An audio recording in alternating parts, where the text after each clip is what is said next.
I'm Gouri Salvi from the e-journal Psychoanalysis.today. And I have with me here Dr. Vikram Patel. Dr. Vikram Patel is a renowned psychiatrist and researcher with an impressive body of work in the area of child development and mental health. He is the co-founder and former director of the Center for Global Mental Health at the London School of Hygiene and Tropical Medicine, also at the Center for Control of Chronic Conditions at the Public Health Foundation of India, and of Sangat, an Indian non-governmental organization that is dedicated to research in mental health. Dr. Patel has also served on several WHO and Government of India committees, one of which drafted India's first national mental health policy in 2014. Currently, he is the Pershing Professor of Global Health at Harvard Medical School in Boston. Now, I think all of us are only too aware of the really distressing situation in India during this pandemic.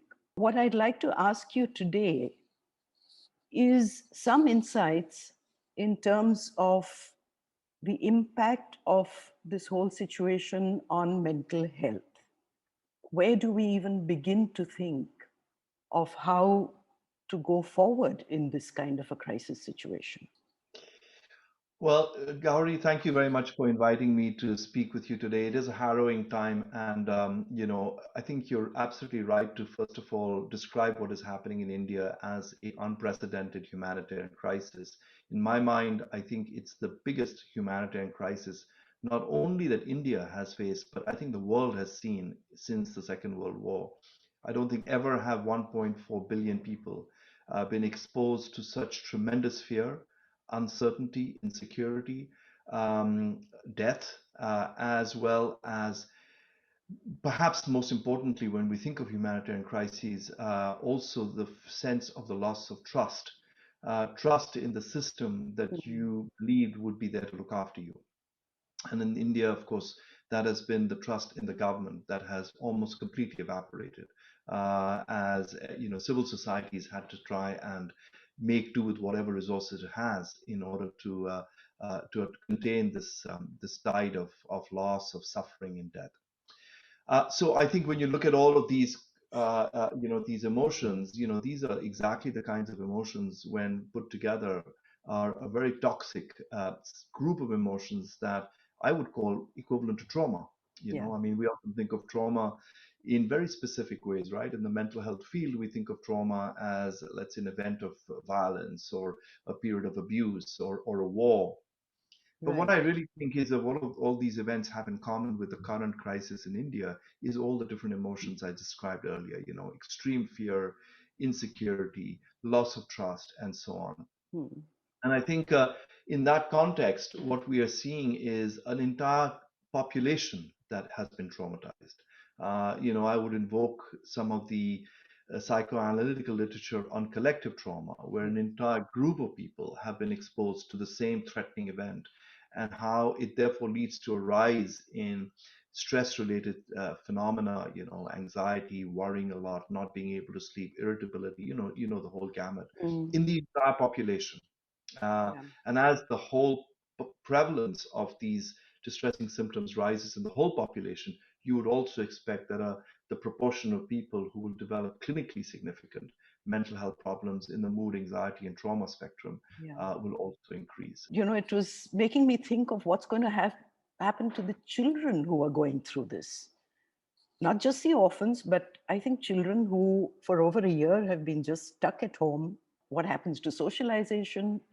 What happens to the trauma that these children have? Because it's hitting them all the time. The images they see on TV, the talk is only about illness, death, all of that.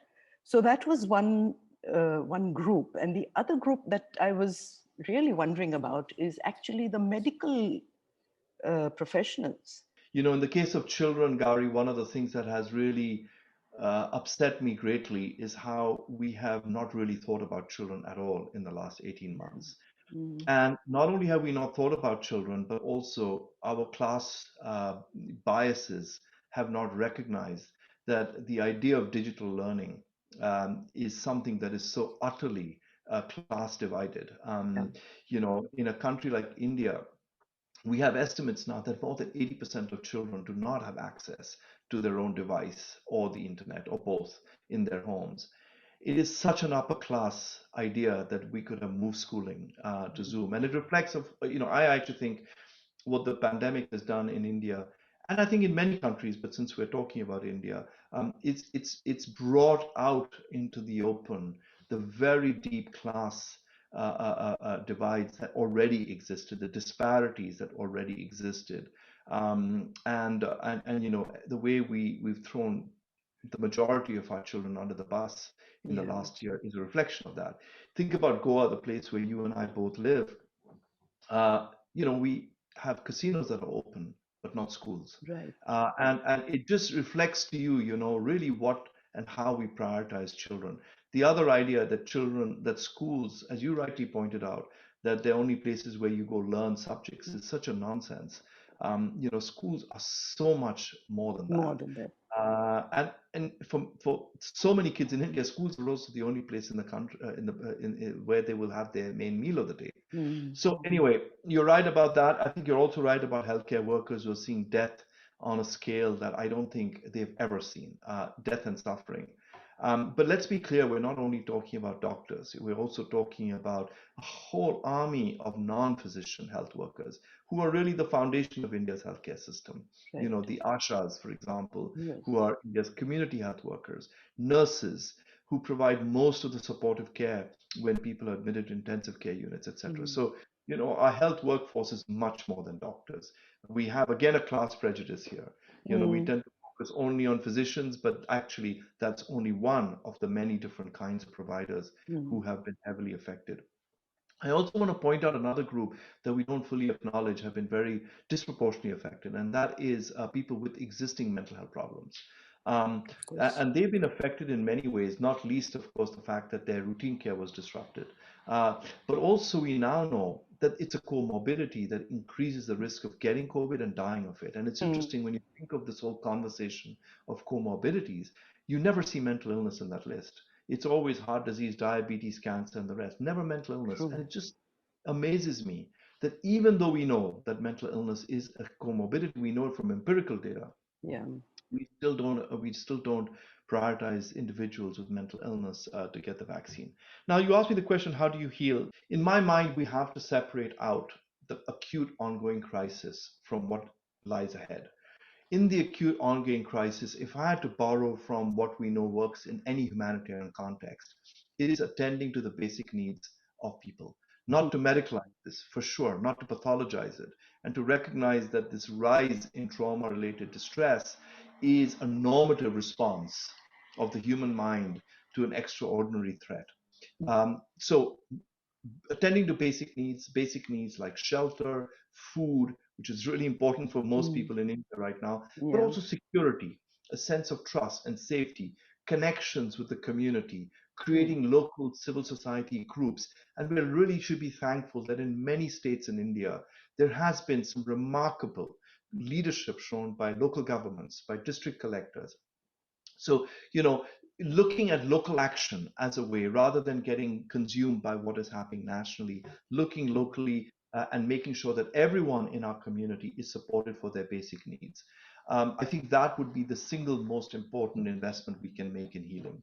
But I think going forward, there is no question that there will be a rise in significant mental health problems. We do need to be thinking about how a system that already failed the vast majority of people with mental health problems, this system is not fit for purpose. We need to reimagine how mental health care will be delivered. And equally, and I believe this is what the country will need to heal, is we need a Truth and Accountability Commission. There has been there's been several examples of this in the last 2 decades. Of course, I would say going back all the way to the Nazi atrocities, when an entire population has been deeply traumatized. The way to have healing collectively is not by picking on every individual one by one, but is by having the truth of what happened, by having a managed process of reconciliation, and where needed, reparation. Thanks so much once again, for giving us this time. Thank you, Gouri. Bye-bye.